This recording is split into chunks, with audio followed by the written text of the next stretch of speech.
mo gbé kalẹ̀ sí Araba ń bí.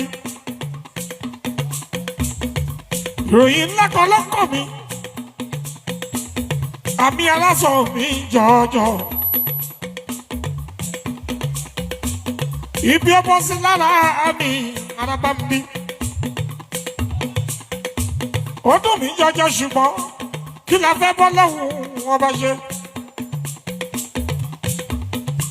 gbogbo àìsàn ló ṣe é o lọ ń dọ́gbọ́n sí.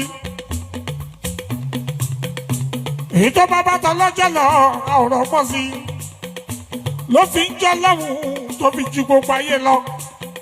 ọlọ́run tá à ń ké pè lójoojúmọ́ gẹ́gẹ́ bí orúkọ ọlọ́run ọba òun ló ń jẹ́ mọ́yà ṣáù àṣẹ ìtọ́hùn kábíyèsí ọlọ́run ìbánimọ̀ṣẹ́.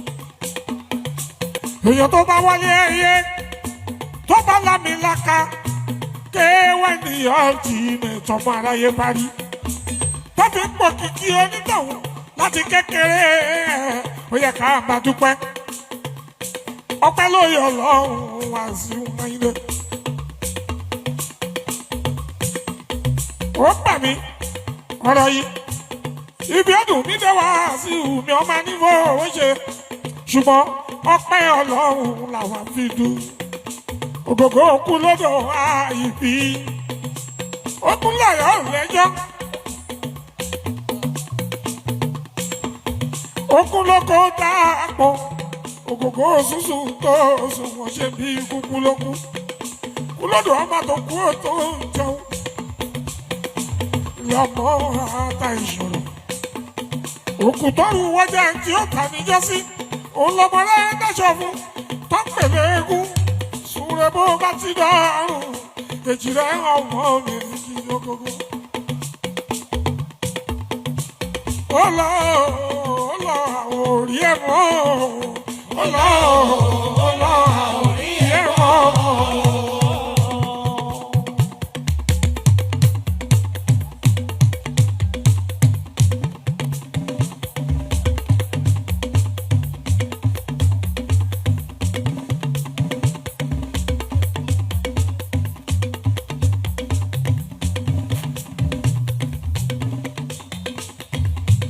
gbogbo wa pátápátá ẹ̀kọ́ ní kápọ̀ ọ̀rọ̀ yẹ ayé kọ́ òkú ló ń sunkún òkú gbogbo wa akẹ́sọ̀ lérí ń sunkún ara wọn andáwà sunkún ràtù èyí tó lò láyé dada tó ṣe sílẹ̀ ọ̀rùn ẹ̀ńgẹ́rẹ́ ògógó mi kú lòdò. gbogbo ìlú Ìlárò pátápátá kábíyèsí ọmọlúgbẹ lẹ́rìn ẹkú ara ọ̀fẹ́ àkú ogogo. gbogbo NTP Nigerian Theatre Practitioner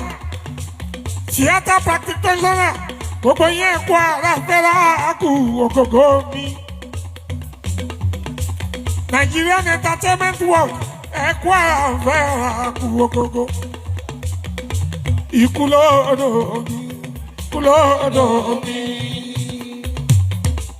ikú lọ́dọ̀ mi, ikú lọ́dọ̀ mi. Ẹ̀mí tí ò ní dọ̀la kò ì mọ̀ tó ń dájú mẹ́rìnlá kò ì mọ̀.